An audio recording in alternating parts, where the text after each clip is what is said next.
Madame, Monsieur, bonsoir. Bienvenue dans l'édition Vox News de ce vendredi 17 juin 2016. Au Niger, la région de Difa a reçu jeudi la visite d'une importante délégation ministérielle ainsi que de membres des Nations Unies et d'organisations non gouvernementales. Depuis la sévère attaque de Bosso le 3 juin par Boko Haram, la zone a vu au moins 50 000 personnes fuir les violences du groupe islamiste. Mais dans la soirée de jeudi, une nouvelle attaque des terroristes nigérians a eu lieu dans le camp de Ngangam, l'un des sites visités quelques heures auparavant par la délégation ministérielle du Niger.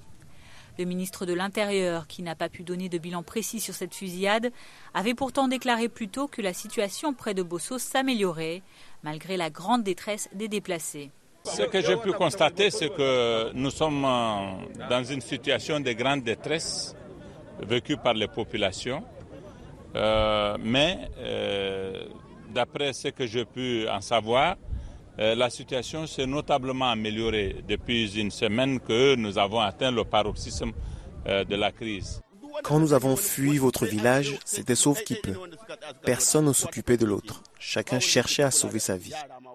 J'ai besoin de tout ce qu'on peut me donner. Je n'ai pas d'abri, je n'ai pas de vivres, je n'ai rien. J'ai peur pour mes enfants. J'ai peur qu'ils meurent de faim. Au moins 18 personnes ont été assassinées dans le village de Goulak, dans le nord-est du Nigeria. Les islamistes de Boko Haram ont fusillé la population vers 20h locales jeudi.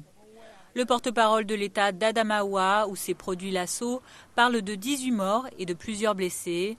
Un ancien dirigeant d'une localité voisine de Goulak annonce lui un bilan de 24 morts. Selon lui toujours, l'attaque a eu lieu pendant une veillée funéraire en l'honneur d'un chef local. Après avoir ouvert le feu sur la foule, les djihadistes auraient ensuite volé des réserves de nourriture et incendié des maisons avant de prendre la fuite. La menace de Boko Haram également toujours dans les esprits au Cameroun. Mercredi, le gouverneur de la région de l'extrême nord a rendu visite aux populations de Tourou et de Mokolo. Bien que la menace des islamistes et la crise alimentaire y persistent, pour les autorités, la région semble connaître une relative accalmie des attaques terroristes. Les populations des deux villages venues écouter les discours rassurants du gouverneur ont aussi pu assister à des parades militaires. Également présents, les enfants de la zone déscolarisés depuis la fermeture de leur établissement pour raison de sécurité. Dans l'artisanat ou bien le secteur touristique a tellement subi des effets de Boko Haram. Et ça n'a pas été facile pour nous les artisans, n'est-ce pas, de démarrer ou bien de produire nos articles et de les pouler. Donc pour le moment, on espère que ça ira. Pour le moment, nous avons quand même mis les membres de vigilance pour la sécurité. Et tout est là, sur place, en place. Ils ne peuvent plus facilement entrer comme ils en pensent. Notre grande préoccupation, c'est notre lycée, parce que nous ne savons là où aller. Pour le moment, nous ne voulons pas leur céder notre territoire. Vraiment, le lycée de Tourou qui a été fermé, suspendu à cause de l'insécurité. Et nous voulons assez que l'État prenne des dispositions pour réouvrir ce lycée afin que nos enfants reprennent classe parce que déjà nous avons perdu presque le 3/4 de nos élèves. Retour en Afrique de l'Ouest où une autre menace persiste, celle qui frappe les installations pétrolières du delta du Niger. Jeudi au Nigeria, un oléoduc de la compagnie nationale NNPC a explosé dans le sud du pays. Les causes de cette explosion diffèrent selon les sources. Pour la police, il s'agit d'un accident survenu après une fuite de gaz. A contrario, et comme pour toute une série d'autres installations pétrolières, le groupe armé des Vengeurs du Delta revendique aussi la destruction de cet oléoduc d'Orouk Anam. Les rebelles militent pour une meilleure répartition des ressources pétrolières du pays, ainsi que l'indépendance du delta du Niger et du Biafra.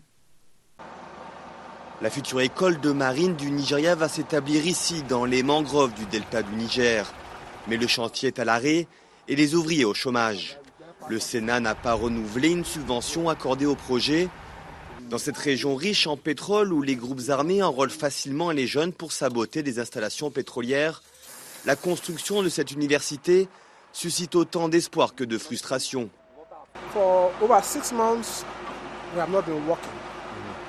Cela fait 6 mois que l'on ne travaille plus. Le personnel n'est pas payé, les entrepreneurs n'ont pas d'argent. Pour un chantier d'une telle ampleur, comment peut-on faire un prêt et ne pas savoir quand le gouvernement va vous payer? Dans le village voisin, Okirenkoko, la déception est là. L'armée quadrille la zone à la recherche de Government Tampolo, un ancien seigneur de guerre, aujourd'hui mécène de l'université. Accusé par la justice nigériane de corruption et de blanchiment d'argent, il est aussi soupçonné de soutenir les vengeurs du delta du Niger. Ce groupe armé mène des attaques dans la région depuis 6 mois et a fait chuter la production de l'or noir. Pour les villageois, la situation est devenue intenable. Nous voulons que la situation s'améliore pour nous, les habitants. Il n'y a pas de réseau, pas de lumière, nous sommes dans l'obscurité. Nous sommes isolés, comme si nous n'étions pas des êtres humains. C'est très triste, il faut que le gouvernement nous aide. Autre pierre d'achoppement, cet hôpital construit dans le village. Financé par Tompolo, les soins étaient gratuits mais il est fermé depuis 1 an. Les villageois n'ont pas d'autre choix que de payer plus de $150 de transport pour se rendre dans le centre de soins le plus proche. La tension ici est palpable. Vous êtes serein quand vous savez qu'il y a un centre de santé opérationnel et qu'à tout moment vous pouvez vous y rendre. Mais c'est fini. Les gens sont profondément inquiets. L'escalade des violences dans le delta du Niger a poussé le gouvernement à suspendre ses opérations militaires pour entamer des pourparlers avec les vengeurs du delta. Depuis l'arrivée au pouvoir, il y a 1 an de Muhammadu Buhari, les groupes armés craignent la fin d'une amnistie mise en place par l'administration précédente, assurant le paiement de pensions à 30 000 rebelles. La production de brut au Nigeria a plongé à son plus bas niveau depuis 22 ans à cause de la recrudescence des attaques. Alors que la situation sécuritaire semblait apaisée depuis l'élection en février de son nouveau président, la Centrafrique connaît, elle, un regain de violence. Mardi, une attaque attribuée par la gendarmerie locale à des Peuls et des ex-Séléka a fait au moins 10 morts et plusieurs blessés. Les tirs et incendies ont eu lieu dans la région de Ngaoundé, au nord-ouest du pays. Selon la préfecture de Ouampende, qui a confirmé les faits, il s'agit de l'attaque la plus grave en Centrafrique depuis l'élection de Faustin-Archange Touadéra. La République centrafricaine qui commençait tout juste à panser ses plaies après plus de 3 ans de violence intercommunautaire. Malgré tout, jeudi soir, les enfants des camps de déplacés ont pu profiter d'un concert d'espoir donné par la chanteuse Idil Mamba à Bangui. L'artiste centrafricaine s'est produite au centre culturel Espace Lingatere de la capitale dans le cadre d'un spectacle intitulé Smile, un événement organisé pour aider les enfants déplacés à retrouver le sourire en musique. Idil est donc descendu à Bangui pour donner du sourire à tous ces enfants qui habitent encore dehors dans les laideurs, qui n'ont pas de soins médicaux, qui manquent de quoi se nourrir, qui ne vont pas à l'école. Voilà, c'est le concept Smile qu'elle est venue développer avec les enfants. Je suis venue pour redonner le sourire aux enfants centrafricains parce que je me suis dit qu'après tout ce qui s'est passé, beaucoup d'enfants ont perdu le sourire. Donc beaucoup de familles ont perdu le sourire. Donc je suis venue avec ce concept sur lequel je suis en train de travailler en ce moment qui s'appelle Smile, India, Nasango, pour essayer de partager tout simplement des moments avec ces enfants, avec ces familles centrafricaines, juste pour leur permettre d'oublier un peu ce qui s'est passé et passer un instant présent, un bon moment ensemble. Ali Soumana, fondateur de l'hebdomadaire indépendant Le Courrier, et le directeur de publication Moussa Dodo, recouvrent la liberté après 12 jours de détention. Inculpés pour divulgation de documents scellés, provenant d'une perquisition et commentaires tendant à influencer la décision du juge, les 2 journalistes ont été relaxés pour le premier chef d'accusation et condamnés à 3 mois de prison avec sursis pour le second. L'un de leurs avocats déplore le non-respect par la justice de la loi portant dépénalisation des délits commis par voie de presse. Du point de vue du résultat, du point de vue concret, ils sortent de prison. Mais du point de vue de la procédure, ça me laisse un goût amer. Parce que la loi sur la liberté de la presse n'a pas quand même été appliquée. Et alors que c'est une ordonnance qui régit la liberté de presse. Je crois que si on légifère, il faut que, après avoir fait la loi, que la loi s'applique effectivement. Ce qui n'a pas été le cas. Ici, la loi sur la liberté de presse a été mise de côté pour revenir au code de procédure pénale, au code pénal et au code de procédure pénale. Je crois qu'il faut choisir soit la loi sur la liberté de presse puisque c'est des journalistes, ou bien on abroge cette loi et tout le monde est sous le régime général. L'Association nigérienne des éditeurs de la presse indépendante dénonce l'incarcération des journalistes et appelle toute la presse nigérienne à se battre pour défendre la liberté de la presse. Notre principal réglé, c'est que depuis 2011 que cette loi est censée être en vigueur, vraiment elle ne l'est pas. Et les juges ont décidé, surtout à partir du procureur, d'ignorer carrément la loi. Pour eux, c'est comme s'il n'a jamais existé. Dès qu'on voit quelqu'un, surtout quand c'est un journaliste, pour délit d'opinion, c'est tout juste le juge, il dépose la loi, il sort le code pénal et l'envoie en prison. Ça vraiment, c'est notre plus grand regret. Surtout que le pouvoir public s'est engagé par la voix, par la main du président de la République qui a signé la déclaration de la table de la montagne. Je ne comprends pas qu'aujourd'hui, avec une loi, avec un engagement solennel du président de la République devant le monde entier, une loi, vraiment dont je ne vois pas l'utilité d'envoyer tout le temps les journalistes en prison. Parce que ça là, je ne vois pas à quoi ça sert et qui ça sert d'envoyer les journalistes en prison. Au Niger, le président Issoufou Mahamadou a pris l'engagement qu'aucun journaliste ne sera emprisonné pour ses écrits ou ses opinions. Mais à l'épreuve des faits, cela semble être juste une promesse électorale. Le Burkina Faso a lancé jeudi la construction de la plus importante centrale solaire du Sahel. Selon les autorités du pays, l'usine construite dans le village de Zaktouli, près de la capitale Ouagadougou, sera mise en service dans 14 mois. 129 600 panneaux solaires seront installés sur 60 hectares afin de produire 33 mégawatts d'énergie. Le progrès est une aubaine pour ce pays ensoleillé d'Afrique occidentale où plus de 80% de la population souffre du manque d'électricité. C'est aussi un pas en avant dans le développement des énergies renouvelables au Burkina Faso.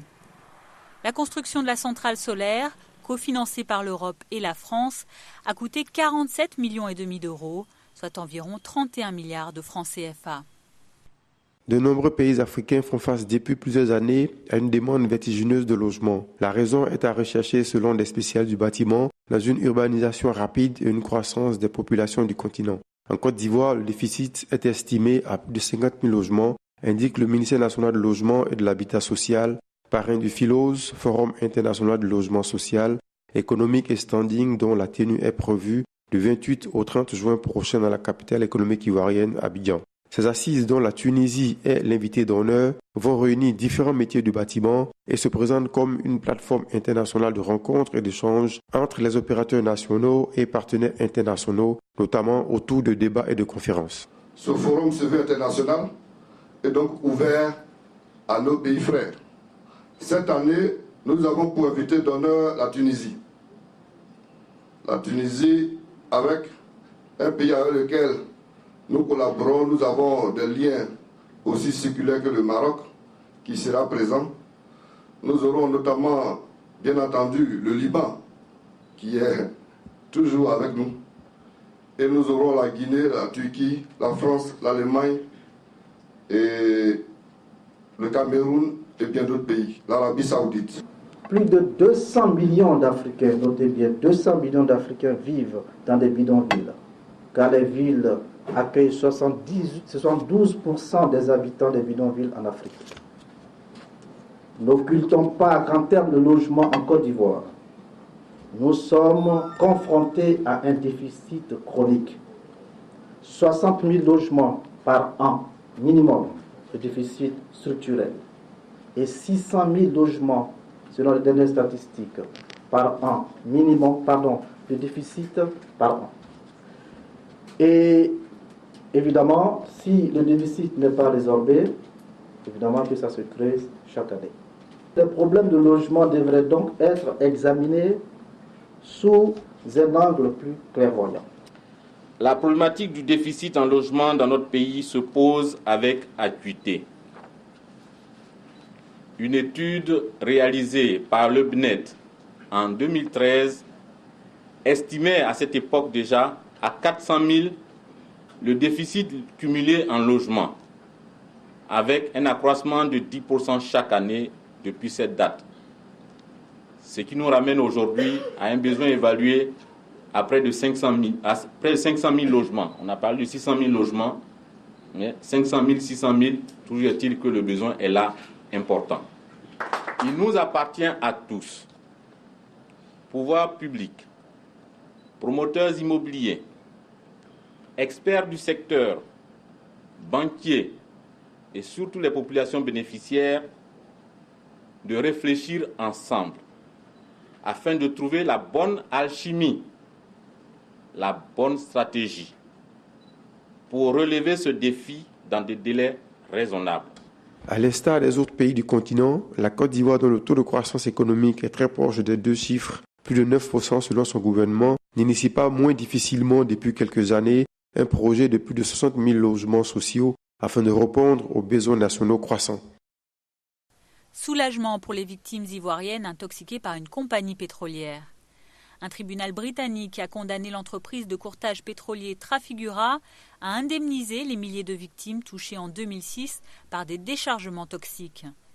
Alors que Trafigura avait accepté en 2009 de payer environ 30 millions de livres de dédommagement, soit environ 25 milliards de francs CFA, 6 000 victimes déclaraient ne jamais avoir reçu aucune indemnisation après le détournement de 6 millions de livres, soit près de 5 milliards de francs CFA. Il est clair que tout ça était un coup monté et une approche cavalière de certaines multinationales comme Trafigura qui perçoivent les pays africains comme des décharges à ciel ouvert. Je suis extrêmement ravi pour nos clients qui attendent leurs indemnités depuis 7 ans maintenant. Comme je l'ai dit, c'est une victoire du sens commun et de la justice naturelle. Une fois mais pas deux, nous n'allons certainement pas refaire les mêmes erreurs que dans le passé. Cette fois, nous nous assurerons que les bonnes personnes reçoivent leur argent et nous allons mettre en place de solides mécanismes pour s'assurer que nos clients, qui attendent depuis longtemps, obtiennent leurs indemnités.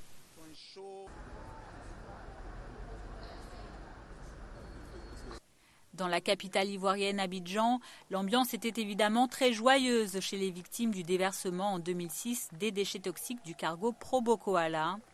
Alors qu'elles suivaient à distance la décision de justice rendue à Londres, les associations de victimes ont salué la condamnation de Trafigura à leur restituer leur indemnisation. Dans ce combat, je suis très heureux ce soir et je souhaite que ce tel acte continue pour que la justice soit faite.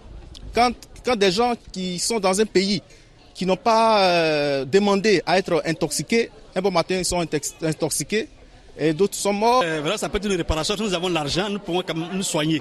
Alors nous sommes très ravis. Si nous avons cet argent, nous pouvons nous soigner. Nous sommes très malades. Moi-même qui suis là, je suis toi-même malade. Donc cet argent pourra me permettre de me soigner. Voilà. Et vraiment, nous remercions le cabinet. Et nous remercions tous les présidents aussi à Abidjan. Voilà. Nous attendons que le juge donne les montants. Et nous croyons que le cabinet de l'AID sera condamné également à payer les intérêts sur les 7 ans. Et en ce moment-là, nous allons nous concentrer sur la grande majeure des victimes qui se bat contre Trafigura à Amsterdam. Au Congo, le général Jean-Marie Michel Mokoko a été inculpé jeudi. Le candidat malheureux de la présidentielle du 20 mars dernier est mis en cause dans une vidéo tournée en 2007 où il discute d'un plan de coup d'État à l'encontre du président Denis Sassou Nguesso. Après avoir été placé en garde à vue depuis mardi, le général Mokoko a été présenté jeudi au parquet de Brazzaville. Le tribunal l'a inculpé pour les 2 chefs d'inculpation d'atteinte à la sûreté intérieure de l'État et de détention illégale d'armes et munitions de guerre. La construction du nouveau Parlement de Namibie provoque la colère de la population. Jeudi, des centaines de jeunes Namibiens ont défilé dans les rues de Katutura. La manifestation qui a eu lieu dans ce quartier pauvre de la capitale Windhoek visait à montrer le mécontentement de la population au sujet de la construction du bâtiment administratif. D'un coût de 130 millions de dollars américains, soit environ 80 milliards de francs CFA, La construction du nouveau Parlement est pour la population namibienne frappée par la pauvreté un véritable gaspillage d'argent public. Nous marchons contre l'inégalité, nous marchons contre la tendance à la dictature, nous marchons contre l'influence de Idi Amin dans ce pays. Mais le plus important, c'est que nous marchons contre la construction d'un nouveau bâtiment qui nous coûte 2,2 milliards de dollars namibiens. Nous avons des hôpitaux sans médicaments. C'est à vous d'emmener vos médicaments. Vous trouvez des mères qui donnent naissance à leurs enfants à même le sol. Vous trouvez des écoles, des salles de classe en désordre, sans bureaux ou sans chaises. Mais 200 politiciens veulent construire un bâtiment pour eux-mêmes, pour 200 personnes, alors que la moitié de ce pays a besoin de services de base. En fait, moi je suis là pour me battre contre la construction du bâtiment du Parlement. C'est mieux pour les enfants de construire des écoles puisqu'il y a beaucoup d'élèves. Les élèves et les enfants africains sortent d'ici sans éducation scolaire. Nouveau développement concernant le crash du vol MS-804 de la compagnie aérienne Égyptair. Alors qu'une première boîte noire a été retrouvée jeudi en Méditerranée, c'est désormais la seconde, celle qui enregistre tous les paramètres de vol, qui a été repêchée ce vendredi. Près d'un mois après l'accident du 19 mai, qui a coûté la vie à 66 personnes à bord de l'Airbus A320, les nouvelles découvertes devraient aider les enquêteurs à faire la lumière sur les causes réelles du drame. Vive émotion au Royaume-Uni après le meurtre jeudi d'une députée travailliste par un homme soupçonné être néo-nazi et souffrir de troubles mentaux. Joe Cox, âgé de 41 ans et opposé à la sortie du Royaume-Uni de l'Union européenne, a été froidement visé par des coups de feu puis poignardé dans la ville de Birstall, dans le nord du pays. Selon les médias britanniques, le meurtrier suspecté de la députée serait Thomas Mair, un homme de 52 ans jugé discret et vivant dans cette petite ville de 160 000 habitants. À Londres, à moins d'une semaine du référendum sur l'Union européenne, la campagne a été suspendue ce vendredi. Les hommages se sont multipliés devant le Parlement de la capitale britannique. C'était une femme incroyable, elle nous inspirait, elle était jeune, elle avait une position de pouvoir, mais elle l'utilisait pour donner la voix aux autres. Quand je l'ai entendue parler de la Syrie et d'autres problèmes, elle avait ce feu sacré en elle, qui est une inspiration pour moi et pour tellement de jeunes femmes à travers le pays. Et nous ne l'oublierons pas. Elle sera toujours dans nos pensées et dans nos prières. La différence avec Jo, c'est qu'elle menait son combat avec amour. Quand il y avait de la haine, elle répondait avec de l'amour. Dans son premier discours au Parlement, elle a parlé du fait qu'il y a plus de choses qui nous unissent que de choses qui nous séparent. Voilà le message qu'elle laisse. Elle se battait sans compter pour rassembler les gens et les diriger avec amour. Nous espérons qu'en son nom, nous nous unirons contre la haine qui l'a tuée.